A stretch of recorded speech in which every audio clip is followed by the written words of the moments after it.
Hello there, my beautiful friends. Welcome to episode 401 of Better Than Before Breast Cancer. I'm super excited to talk about today's topic because it's a really important and easy to fix part of a healthy lifestyle. We're going to talk about the mineral magnesium. And we're going to take a deep dive into that mineral because I don't think that it gets the attention that it deserves for the massive role that it plays in recovery and in our overall health. So today I'm going to break down for you why magnesium is so important, especially for breast cancer survivors, the different types of magnesium there are so you can understand the role and the influence that they have in your body and which ones can suit you best. I also have put together a little handout for you so you don't have to take notes. You can just download that at the breastcancerrecoverycoach.com/401 or at the link right here where you're listening to this podcast or watching it on YouTube. We're also going to talk about how to optimize your magnesium intake through food and how to tell if you might be deficient. So, as I said, magnesium has a really big role, a significant role in our health. It plays a crucial part in over 300 enzymatic reactions in the body.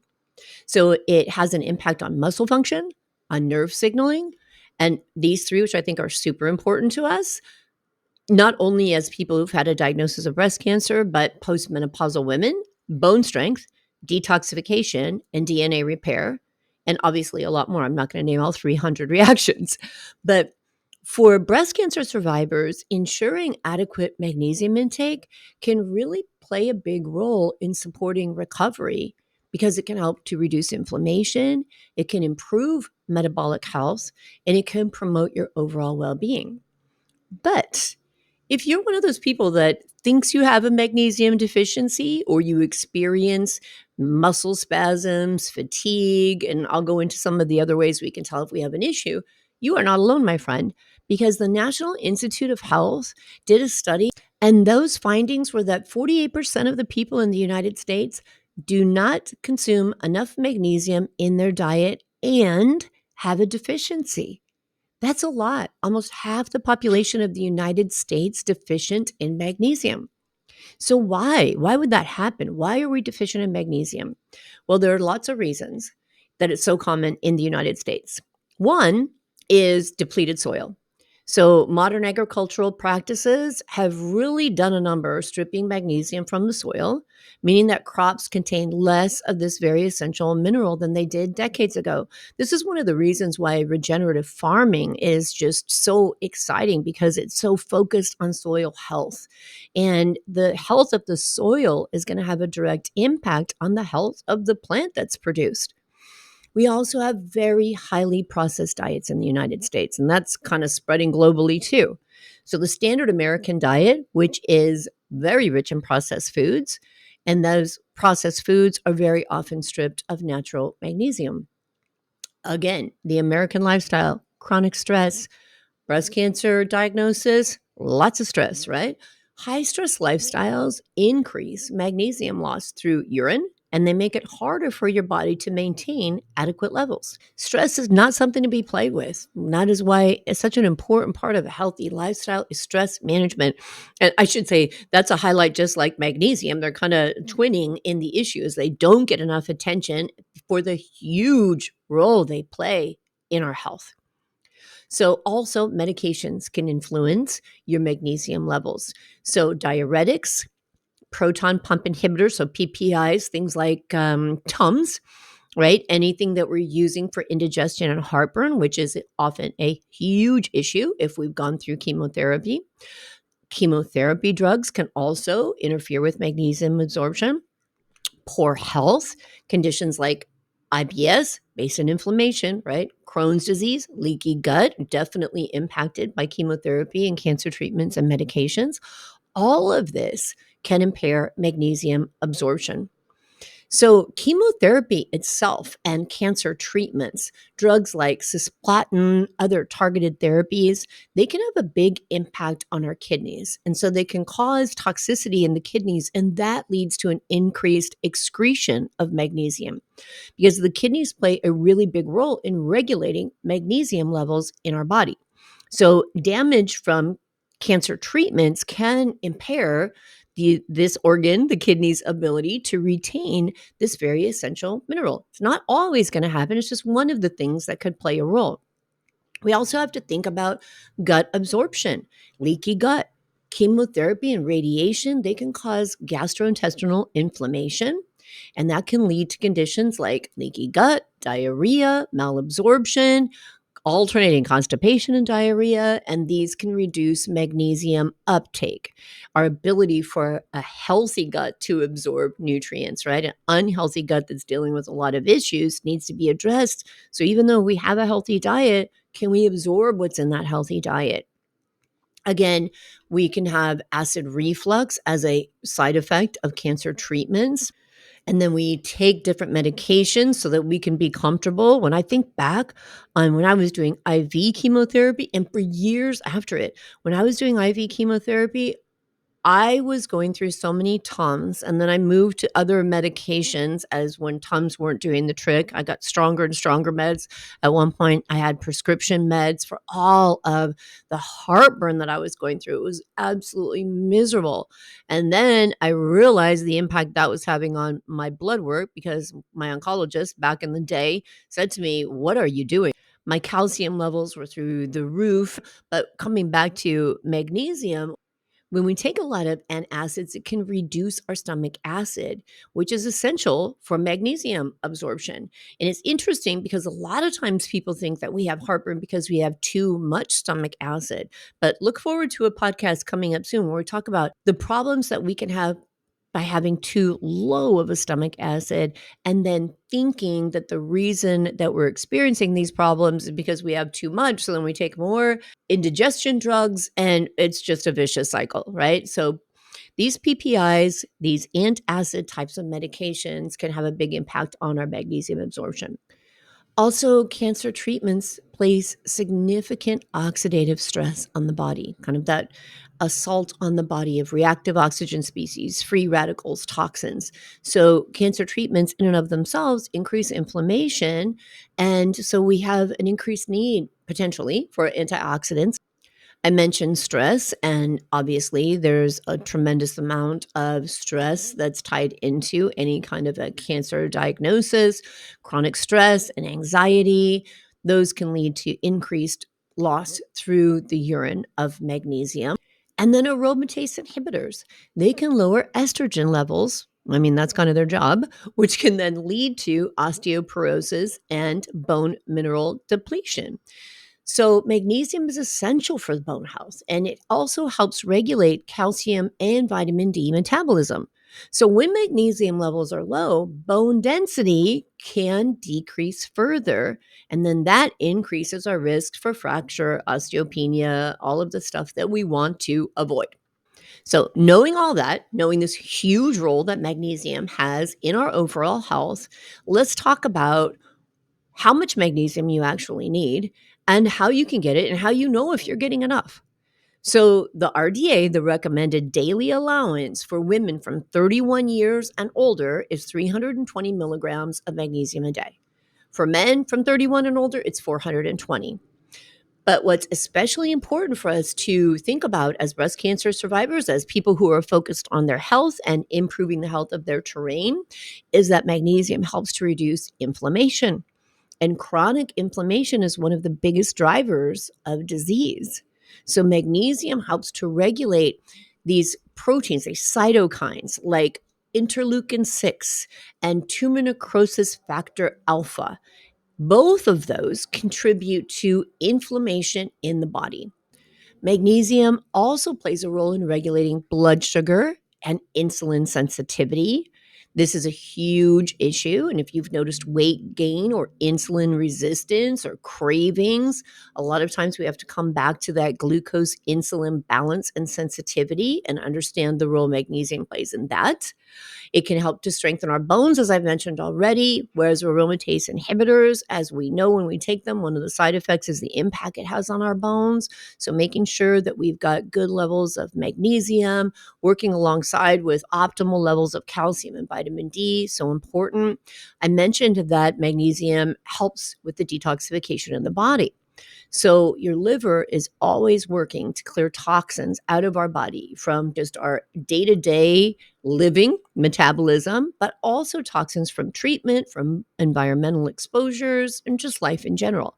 Magnesium is a natural detoxifier, and it does support liver function. You may have heard about magnesium and its role in sleep. I think most people kind of associate magnesium with sleep, or maybe sometimes with being able to have a bowel movement. So it does play a role in helping to improve sleep and mood. Anxiety, depression, and sleep disturbances are all very common experiences after cancer treatment. And magnesium helps to regulate neurotransmitters in our brain like GABA, which helps to calm and promote relaxation and better sleep. But as you know, I hope that you know by now, I am not a fan of just popping magnesium supplements into your mouth, especially anything off the shelf and you don't know the quality of that product. How do you know if you need a supplement at all? Not all magnesium is the same.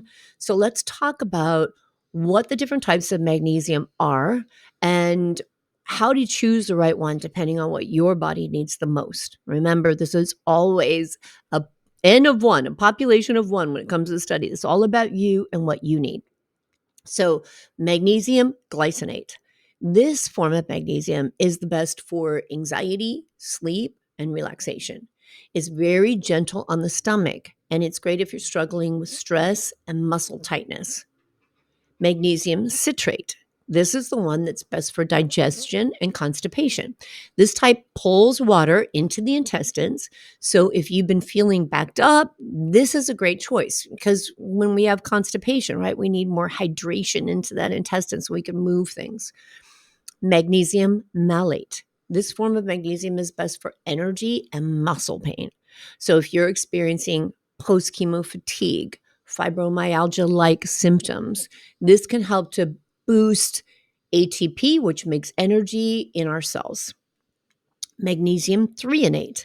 This one is the best for brain health and memory. Chemo brain, anybody? This form crosses the blood-brain barrier, and it's really particularly helpful for those of us who feel like we may be having symptoms that we call chemo brain. Magnesium taurate. This one is best for heart health and high blood pressure. Who knew? Did you know there were this many forms of magnesium out there? Did you know that these specific forms had a different effect on your body? It's so fascinating to understand how this mineral can support us. So if your cardiovascular system needs a little extra love, magnesium taurate could be a good choice for you. Magnesium chloride and sulfate, better known as Epsom salts, one of my favorites because I love a delicious hot bubble bath with a ton of Epsom salts in it. Magnesium chloride and sulfate is great for muscle relaxation and detoxification. And there are certain treatments that I go through that tend to be super dehydrating for me.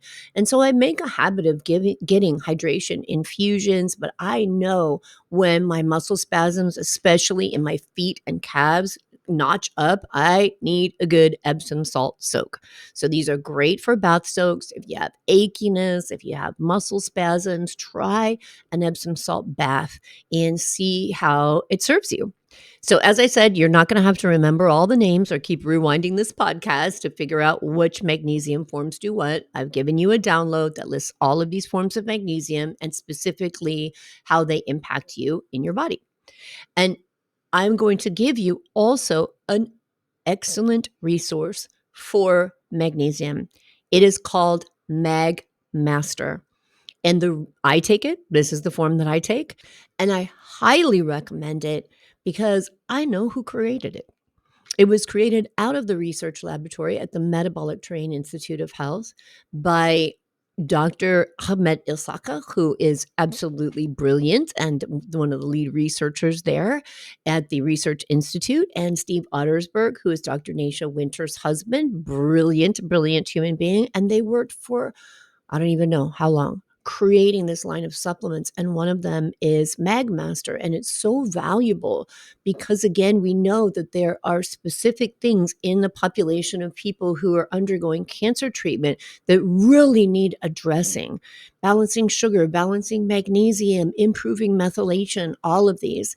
And so this amazing line of supplements, Metovita, has come out, and it is absolutely incredible. And so I will give you actually a handout in the links here or in the show notes, which you'll find at the breastcancerrecoverycoach.com/401. And I'm going to give you a handout on that supplement as well, so you can explore that for yourself. I'll give you a link of where to get it.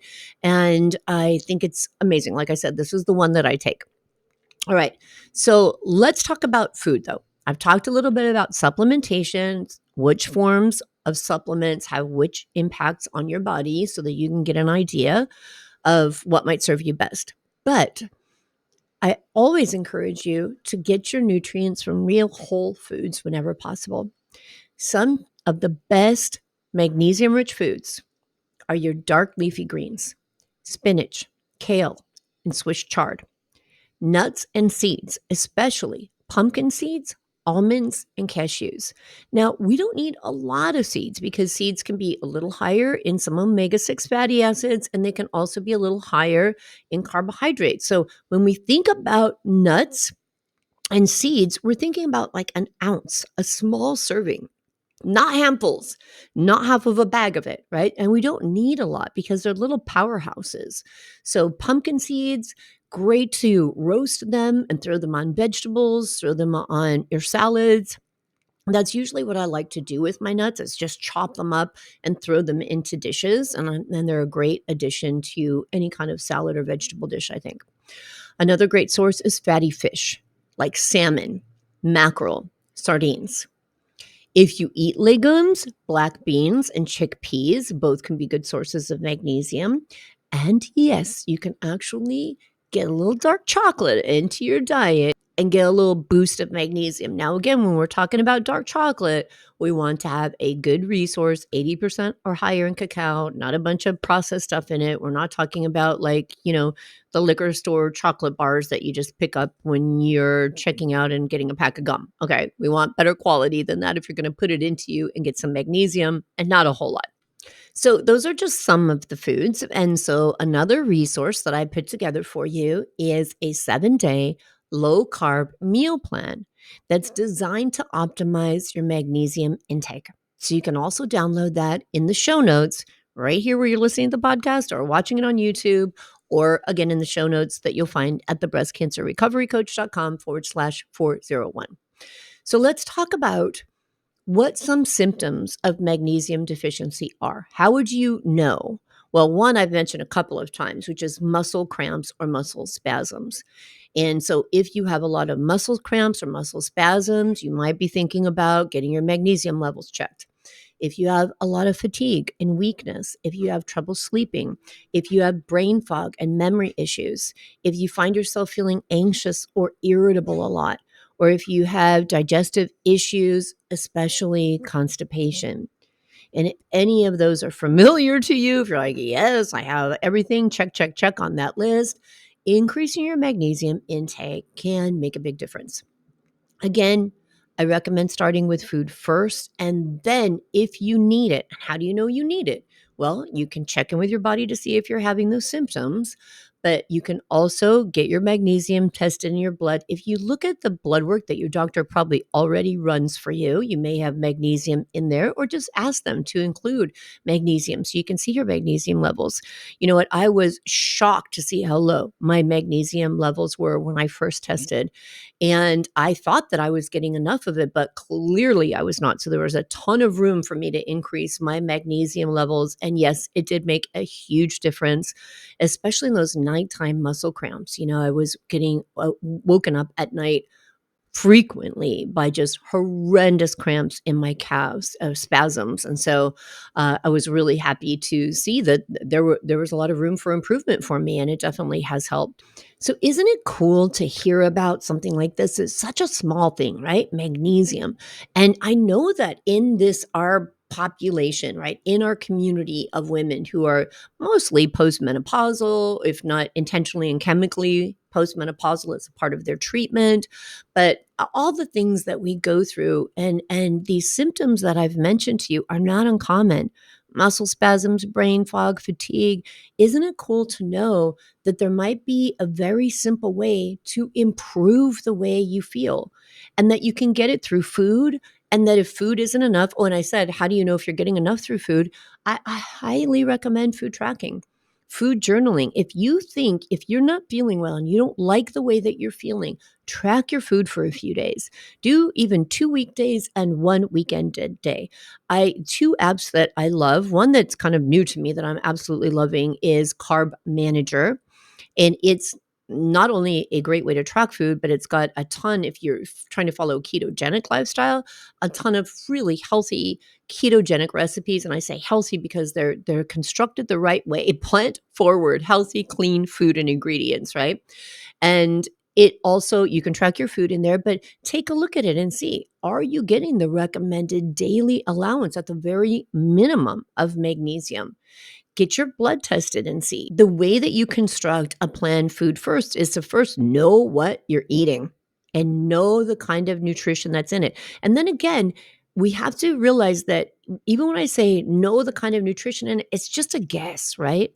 Because the food that you're eating, the vegetables you're consuming, the fish that you're eating, it's kind of a guess. It's like this is the average amount of magnesium that you might find in this, but depending on when it was harvested or when it was caught, it can always have a little bit of variation. So the best way to know your magnesium levels is to get your blood checked and take a look at the magnesium levels in your blood.